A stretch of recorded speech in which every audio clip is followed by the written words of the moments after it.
इतनी समस्याओं के बावजूद हमारे माननीय प्रधानमंत्री श्री नरेंद्र मोदी जी के कुशल और दूरदर्शी नेतृत्व में यह देश न केवल इन संकटों का दृढ़ता के साथ सामना कर रहा है, बल्कि सभी क्षेत्रों में बड़े और ऐतिहासिक बदलाव भी ला रहा है। Singh complimented the Border Roads Organization for working tirelessly even during the coronavirus-triggered lockdown period. He also symbolically laid the foundation stone of the Nechi Tunnel in Arunachal Pradesh at the virtual event. नवीनतम तकनीकी और आधुनिक उपकरणों का प्रयोग करते हुए पिछले 2 वर्षों के दौरान 2200 किलोमीटर से अधिक सड़कों की कटिंग की गई। यह एक अपने में मिसाल है और साथ ही लगभग 4200 किलोमीटर लंबी सड़कों की सर्फेसिंग भी की गई और लगभग 5800 मीटर अस्थायी पुलों का निर्माण किया गया है। लॉकडाउन की अवधि के दौरान भी बॉर्डर रोड ऑर्गेनाइजेशन ने उत्तर पूर्वी राज्यों, उत्तराखंड, हिमाचल प्रदेश और केंद्र शासित प्रदेशों जम्मू कश्मीर और लद्दाख में निरंतर कार्य किया है। दूर दराज के स्थानों पर स्नो क्लियरेंस में देरी न हो, यह सुनिश्चित करते हुए बॉर्डर रोड ऑर्गेनाइजेशन ने अपना काम सदैव जारी रखा है। 8 of these bridges are in Ladakh. Uttarakhand and Arunachal Pradesh that share a border with China have 8 new bridges. Another 10 of these bridges are in Jammu and Kashmir and will improve road connectivity to the line of control with Pakistan. 4 of these bridges are in Sikkim and Punjab. The remaining 2 bridges that are open to the public now are in Himachal Pradesh. These bridges are built at a cost of 286 crore rupees. Bureau Report, Rajya Sabha TV. Well, the 7th round of India-China high-level military talks are being held in Chushul on the Indian side of the line of actual control in eastern Ladakh. The Indian delegation is led by Lieutenant General Harinder Singh, the commander of the Leh-based 14 Corps, and includes Naveen Srivastava, Joint Secretary East Asia in the Ministry of External Affairs. The talks are being held to finalize a roadmap for disengagement of troops from all the friction points in eastern Ladakh. Close to 1 lakh Indian and Chinese troops are deployed in the region. Notably, the efforts to increase testing, which now are averaging over 125,000 But Prime Minister Narendra Modi paid glowing tributes to one of the founding leaders of the BJP, Vijaya Scindia, on her 100th birth anniversary, releasing a commemorative coin to honor her legacy. Prime Minister Modi said Scindia was a decisive leader and an able administrator. Of all the tests that are being conducted are getting back within that time frame. And as a consequence of that timeliness, Prime Minister Narendra Modi released a special 100 rupee coin to honor the legacy of Vijaya Scindia, founder leader of the ruling BJP, on her 100th birth anniversary. Paying rich tributes to Rajmata Scindia, as she was fondly called, Prime Minister Modi said she was one of the key political figures who showed direction to the country in the last century. आज हद से पहले विदेशी वस्त्रों की होली जलाने से लेकर आपातकाल और राम मंदिर आंदोलन तक राजमाता के अनुभवों का व्यापक विस्तार रहा है। राजमाता ने साबित किया कि जनप्रतिनिधि के लिए राजसत्ता नहीं, जन सेवा सबसे महत्वपूर्ण। Prime Minister Modi added that Vijaya Scindia's dream of a strong, secure and prosperous India will be fulfilled by realizing Atmanirbhar Bharat. नारी शक्ति के बारे में तो वो विशेष तौर पर कहती थी कि जो हाथ पालने को जुला सकते हैं वह विश्व पर राज भी कर सकते हैं। आज भारत की यही नारी शक्ति हर क्षेत्र में आगे बढ़ रही है for decades to control other diseases across the globe. And here the challenge is just doing it at the scale where we have thousands of positive test results coming a day to make sure those thousands stay as low as possible. Prime Minister Modi praised Sindhya for giving up a life of comfort to fight for her idols and serving people. He said her life is an inspiration for the coming generations. राष्ट्र के भविष्य के लिए राजमाता ने अपना वर्तमान समर्पित कर दिया।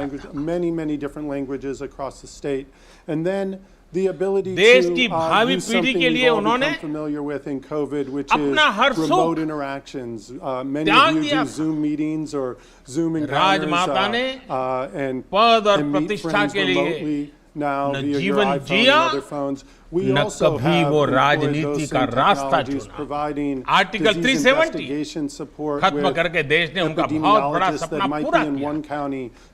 और ये भी कितना अद्भुत संयोग है कि राम जन्मभूमि मंदिर निर्माण के लिए उन्होंने जो संघर्ष किया था, उनकी जन्म शताब्दी के साल में ही उनका ये सपना भी पूरा हुआ। Union Culture Minister Prahlad Singh Patel and close relatives of Rajmata Sindhya's family were present at the program, with inputs from Ravindra Sharon. Bureau Report, Rajya Sabha TV.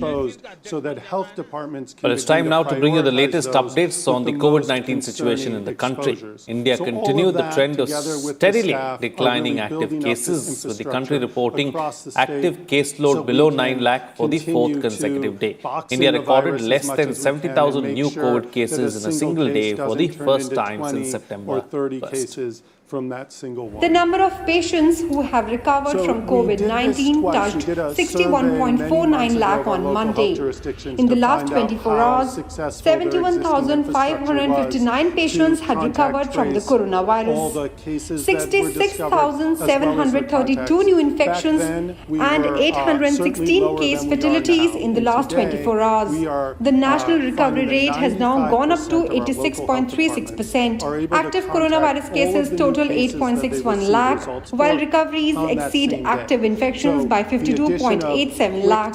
Total infections now stand at 71.2 lakh, including 1,09,150 deaths. According to the ICMR, 8.78 crore samples have been tested so far, with 9.94 lakh samples tested on Sunday. Maharashtra, Karnataka, Kerala, Andhra Pradesh and Tamil Nadu reported the highest number of cases in the last 24 hours. Maximum deaths in the same period were reported from Maharashtra, Karnataka, Tamil Nadu, West Bengal and Uttar Pradesh. Maharashtra, the worst hit state with over 15 lakh cases, has 2.2 lakh active cases, the highest in the country, followed by Karnataka, which has 1.20 lakh active cases. Kerala, which is reporting a high growth in cases, has 96,000 active cases. Union Health Minister Harshvardhan on Sunday informed that coronavirus vaccines currently are in various trial phases and their results are awaited.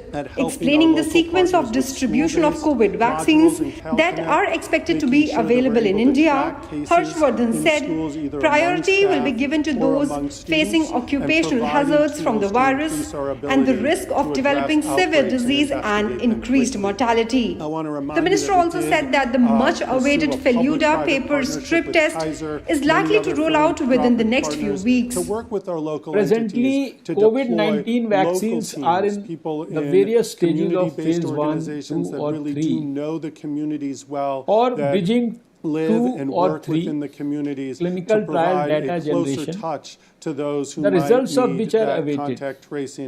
Adequate safety and efficacy data is required for emergency use authorization, vaccine approval, for ensuring patient safety. Further course of action will depend on the data generated. While India is reporting a downward trend in its COVID-19 numbers, Health Minister Harshvardhan urged people to stay away from large and diligently follow COVID-19 guidelines during the upcoming festive season. Bureau Report, Rajya Sabha TV. and supporting individuals. Meanwhile, Vice who President learn M. that they're Venkaiah Naidu on Monday positive tested or may negative have for been COVID-19. He exposed was in to home either quarantine after quarantine or testing isolate, positive for whichever is coronavirus on the appropriate, and to 29th make of sure that September. they do it in a An supported RT-PCR way. test We know was so many conducted by a people medical team fear from not being AIIMS able on to Monday return to that work, came up not negative being able for to both the support Vice their President families. There and are his many wife Usha tools Naidu. the state, Vice President along Naidu is with our in good local health and partners, is along likely to with our resume normal philanthropic activities partners, soon have put into as place in order per to the doctor's support those advice. Now, the Vice isolations President to thanked not just everyone for happen, praying but to for his happen well-being. in the most complete way so we box in the virus and reduce transmission. So with that, Moving I on want to to other turn it back news over now, to the Sovereign Governor. Gold Bond Scheme 2020-21 Series 7 opened on Monday. It will open for subscription, or rather it will be open for subscription till October 16. The scheme enables investors to buy gold at a comparatively lower price. The issue price for the Sovereign Gold Bond has been fixed at 5,051 per gram of gold. The government has decided to offer a discount of 50 rupees per gram, less than the nominal value, to investors applying online. The bonds are restricted for sale to resident individuals, Hindu undivided families, trusts, universities, and charitable institutions. California's workers, which is foundational in the endeavor of isolating and quarantining individuals. Well, time to get you some news from Polbound, Bihar now, where the Election Commission on Monday informed that over 52,000 voters who are either senior citizens or are people with disabilities have opted for postal ballot in phase 1 of the Bihar elections. The first phase of polls will be held on October 28th. The remaining electors have preferred to visit the polling booth to cast their vote. The poll panel said that those who have opted for the facility would be provided postal ballots on a pre-informed date by the concerned returning officers with proper security and videography arrangements to ensure secrecy, safety, and transparency in the process. From the federal government, $150 million of federal support is provided, not just to the state, but also supporting those county efforts. In addition to those county efforts and federal dollars, it's that leverage of philanthropic support. Reference a moment ago what Kaiser has provided, other philanthropic supports, but some $83 million in philanthropic. Moving on to other news now, the Petition Committee of the Rajya Sabha on Monday heard from the representatives of Mahanadi Coalfields Limited and ITC Limited. The mandate of the committee is to examine those petitions that are presented or reported to the House. Contact tracing work, some of the isolation, quarantine. The Petitions Committee of the Rajya Sabha on Monday heard representatives of the Mahanadi Coalfields Limited and ITC Limited on a petition praying for streamlining corporate social responsibility activities in PSUs and MNCs. Corporate social responsibility on CSR is a concept wherein companies set aside funds to address social and environmental concerns. Members on the Petition Committee from the Upper House are Prasanna Acharya, Vandana Chavan, Dr. Narendra Jadhav, K. Ravindra Kumar, Satish Chandra Mishra, Ashwani Vaishnav, Ram Kumar Verma, A. Vijay Kumar, Dr. Ami Yagnik, and Dr. L. Hanumanthia. Petitioning Parliament is one of the basic rights of every citizen. Rules of procedure and conduct of business in Rajya Sabha allow any citizen to petition the Rajya Sabha on any matter of general public interest that falls within the domain of the government, except matters that are sub judice. Petitions may relate to any other matter connected with the business pending before the Council. The committee offers petitioners the chance to explain their views on the case in person. It also submits a report to the House on its recommendations that receive due consideration of the appropriate ministry or department of Government of India. Anonymous petitions and petitions raising individual grievances or trivial matters are liable to be summarily rejected. Kriti Mishra's report, Rajya Sabha TV. The Parliamentary Committee on External Affairs held its meeting on Monday. After the reconstitution of the 24 department-related parliamentary standing committees, Lok Sabha member P.P. Chowdhury has been appointed as the chairman of the committee. The Standing Committee on External Affairs held its sitting on Monday. The committee considered the memorandum regarding the selection of subjects for examination during 2020-21.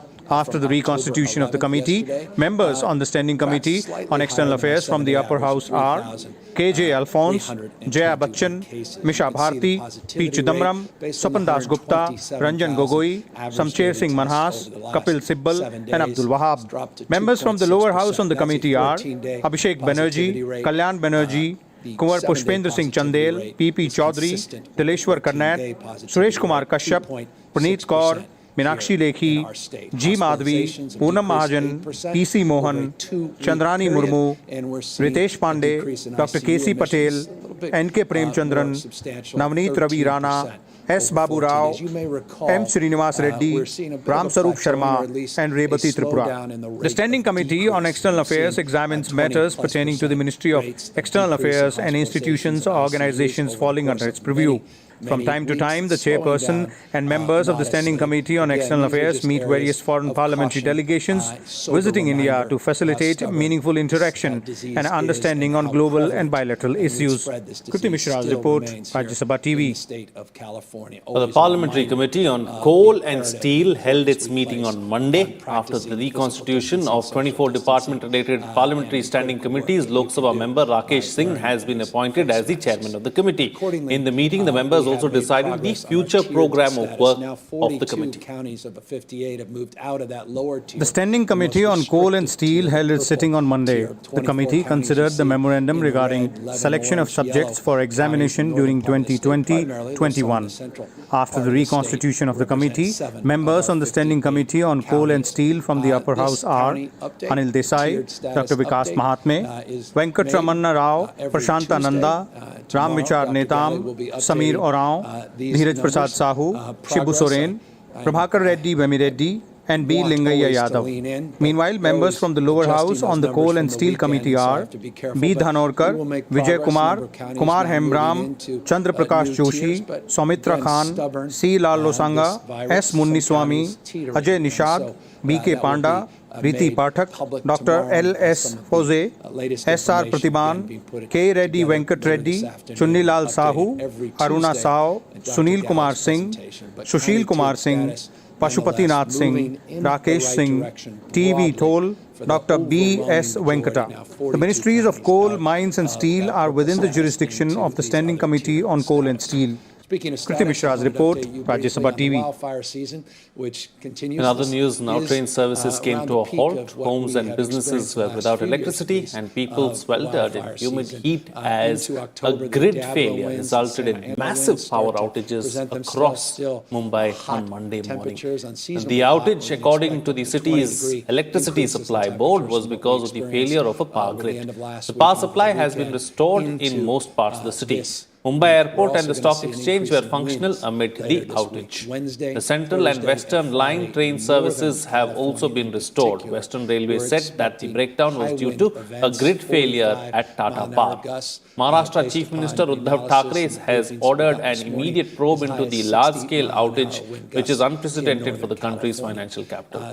Union Power Minister R.K. Singh said a central team is being sent to Mumbai to find out the cause of the outage. And with Cal OES and Cal Fire being advanced in those areas, notification protocols that have improved. Well, American economists Paul Milgrom and Robert Wilson have won the 2020 Nobel Economics Prize for improvements to auction theory and inventions of new auction formats.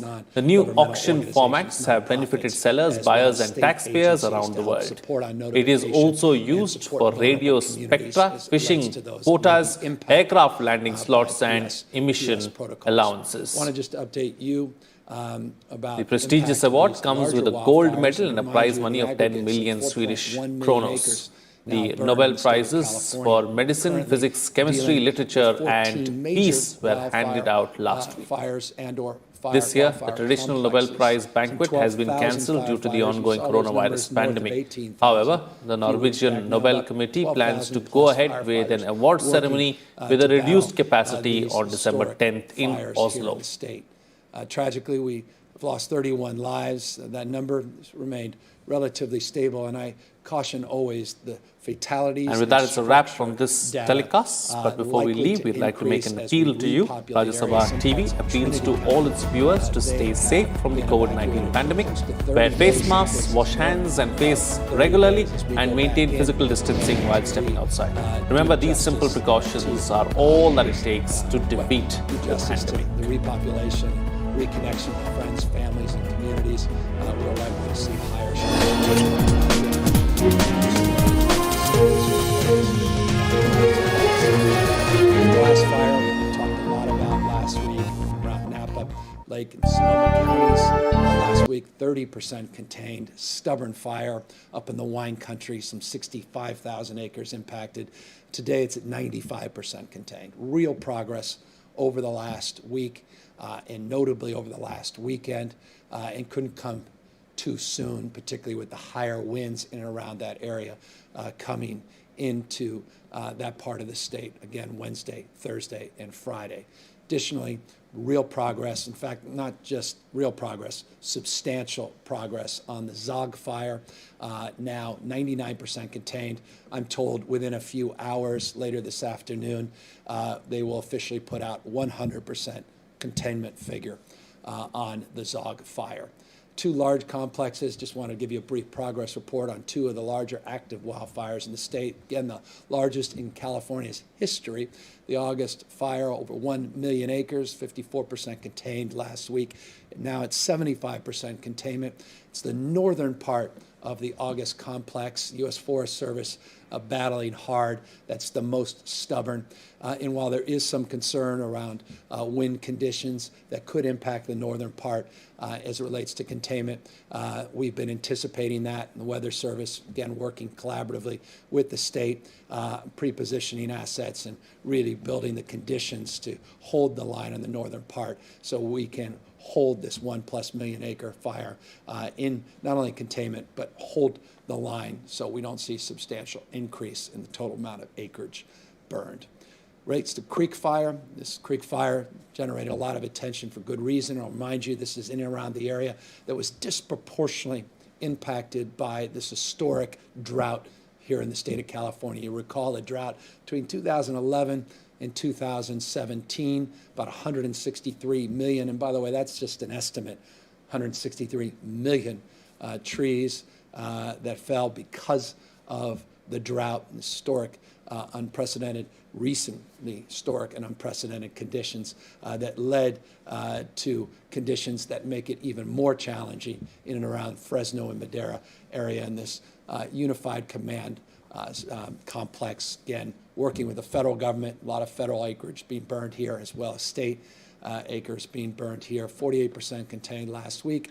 You can see the acreage burned in this last week has not been substantially greater, meaning we've slowed the rate of spread, 322,000 acres to 333,000 acres, but it's still a stubborn complex, 55% containment, a little better than last week's number at 48%.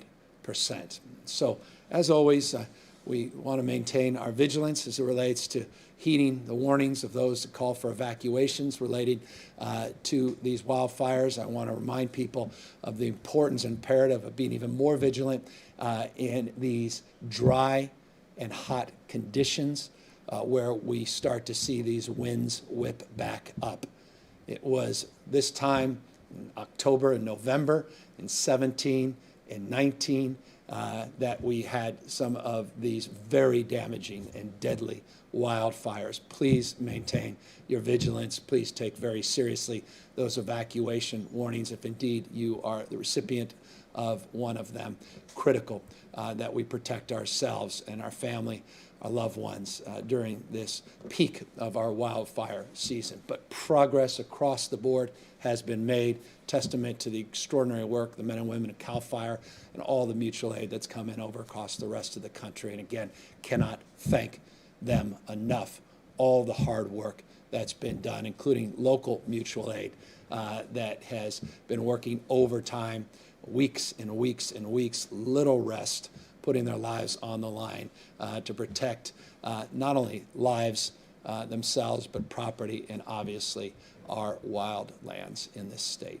Accordingly, in closing, I just want to remind all of you the imperative of continuing to maintain your vigilance in terms of the actions you can take to spread and mitigate, not wildfires in this case, but of COVID-19. That 2.6% positivity rate is encouraging.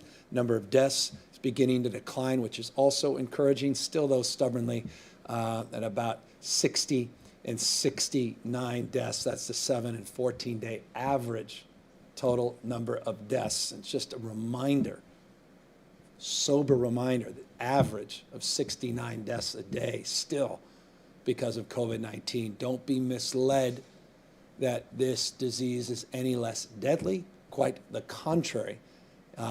It's as much more deadly than it's ever been in the context of those that are high risk. And despite so much of the improvements we've seen in therapeutics and how we've managed the disease, again, people are still losing their lives. What you can do, as always, is practice that physical distancing, that social distancing, wear those masks, wash your hands. It's flu season.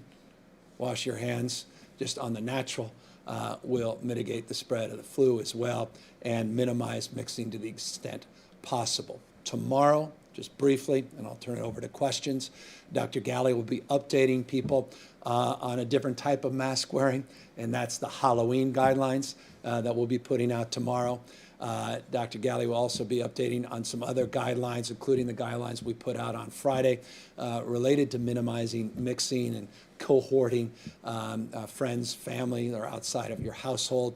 Those updates have been made this week. Just to preview, we'll be visiting with some of the larger theme parks, continuing those conversations back and forth. We continue in good faith to try to work to get where I know everybody wants to go, and that's to get people back to work and also create more entertainment options. But we need to do so in a safe way. We need to do so with a health-first frame, and we are going to continue that hard work, and a lot of that work will be advanced even further later this week with some insight visits and some deeper collaboration, even beyond some of the larger theme parks, but many of the smaller theme parks that want to maintain some distinction from those larger well-known brands here in the States. So that's it for the update today, and of course now happy to answer any questions.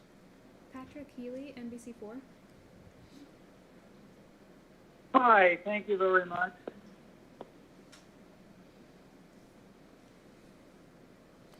Patrick, an outstanding question.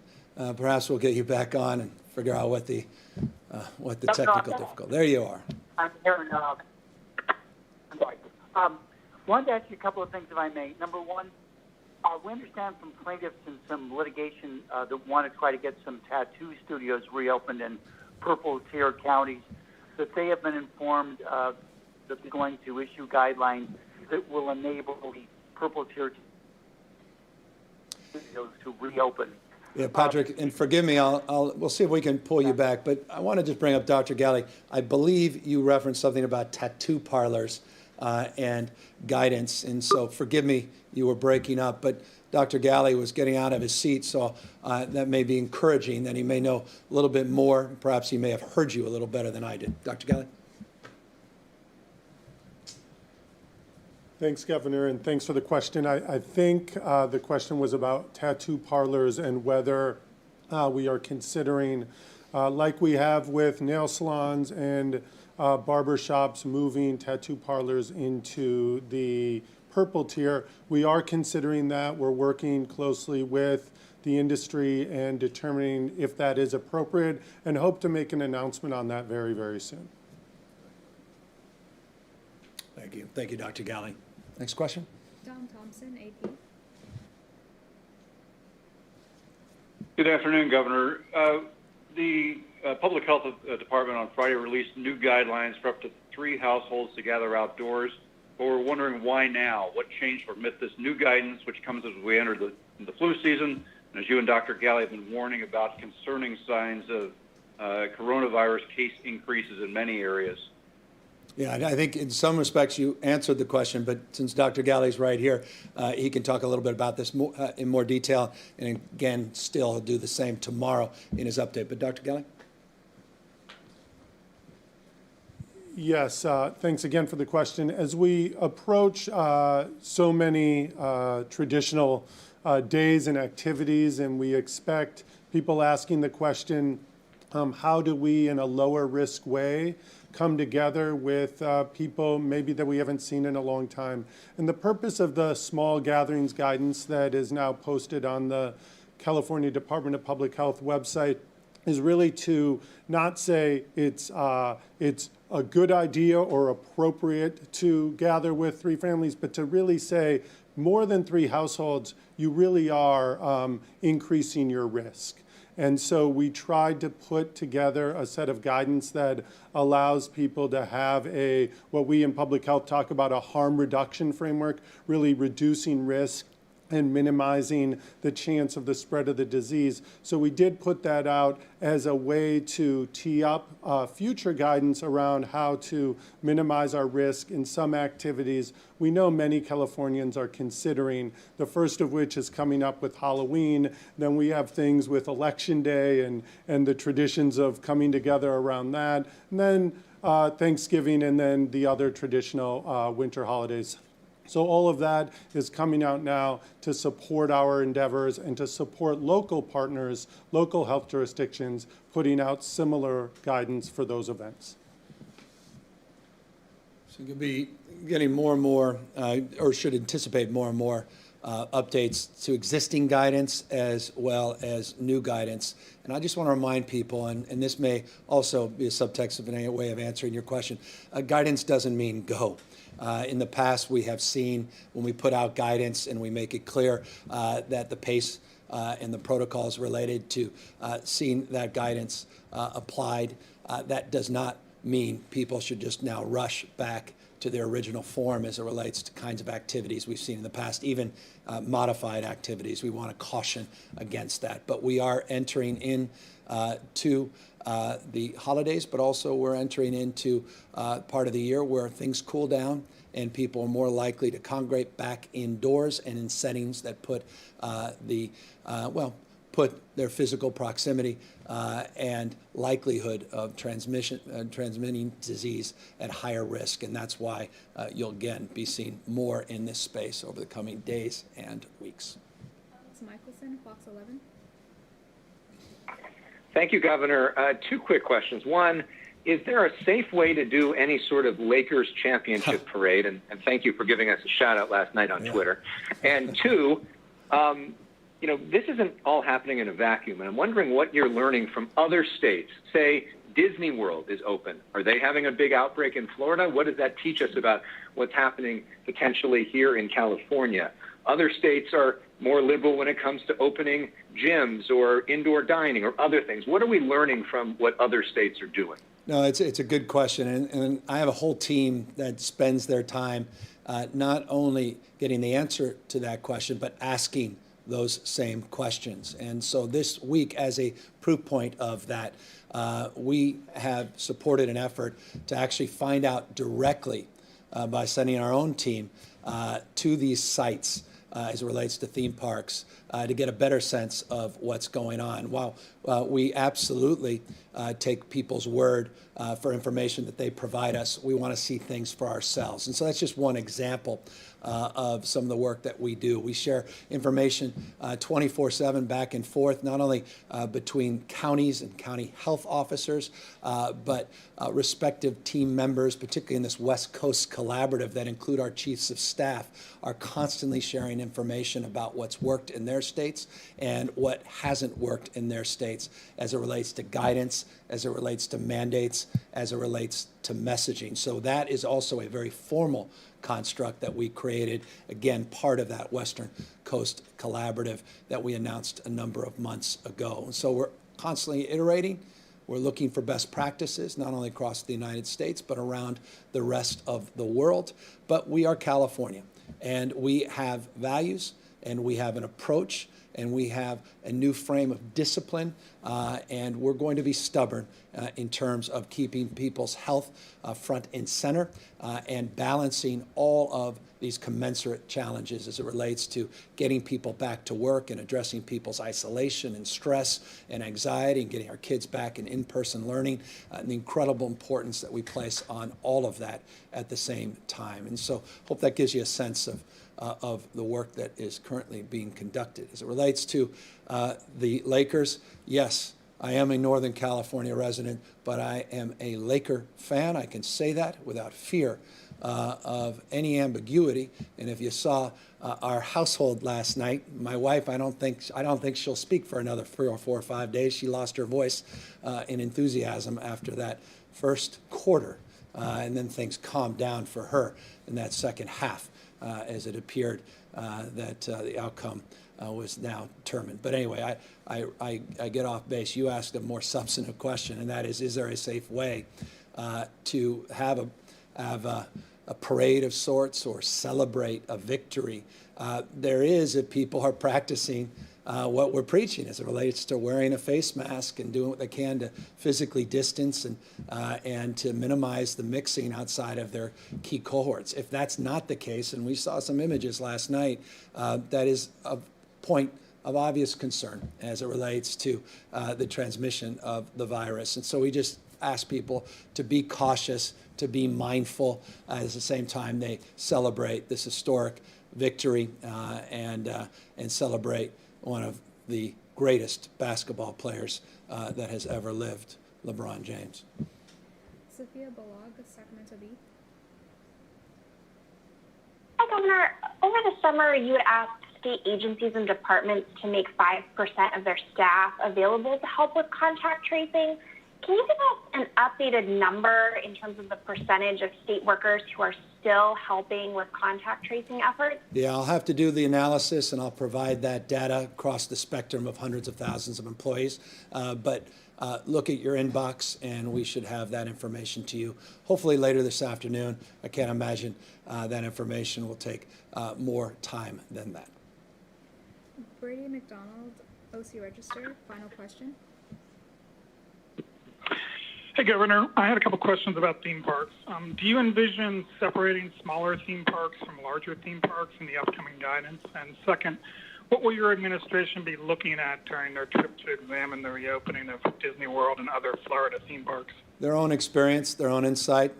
We're trying to get a better handle on what we're being told, what we're reading about, and our own concerns and our own environment as it relates to what makes our theme parks distinctive and unique. And one of the things that's self-evident that makes them distinct and unique is location.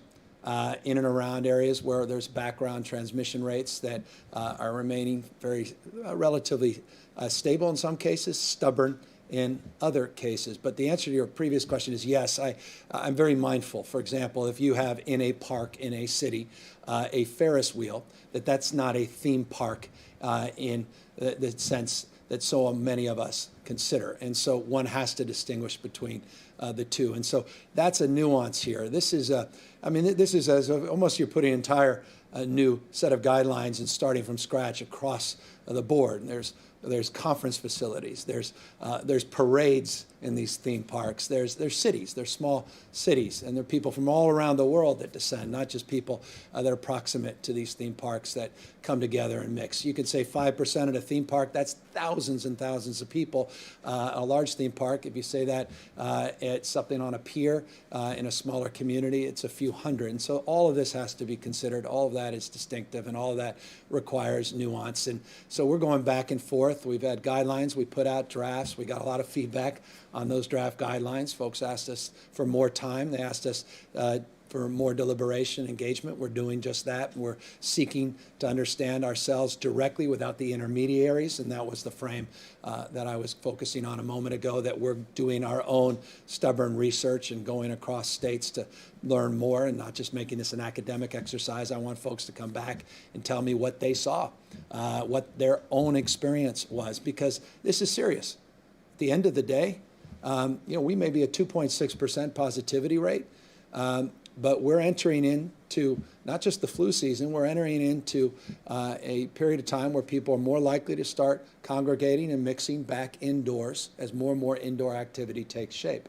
I am very mindful of the economy, very mindful of the importance and imperative we as parents place on getting our kids back in school. I want to see more businesses reopen, and I want to see more kids back in school, but safely. And the way to avoid a setback is creating conditions where we're encouraging a massive amount of mixing and encouraging a condition and environment where you're more likely, not less likely, to come into contact with someone who may have been exposed to this virus or maybe asymptomatic and is positive with this virus. And so I am very, very sober about the responsibility and the expectation that is placed upon this administration and administrations across this state to keep people safe, at the same time balance the economic imperative of reopening with modifications, but mindful of trend lines you're seeing across the country,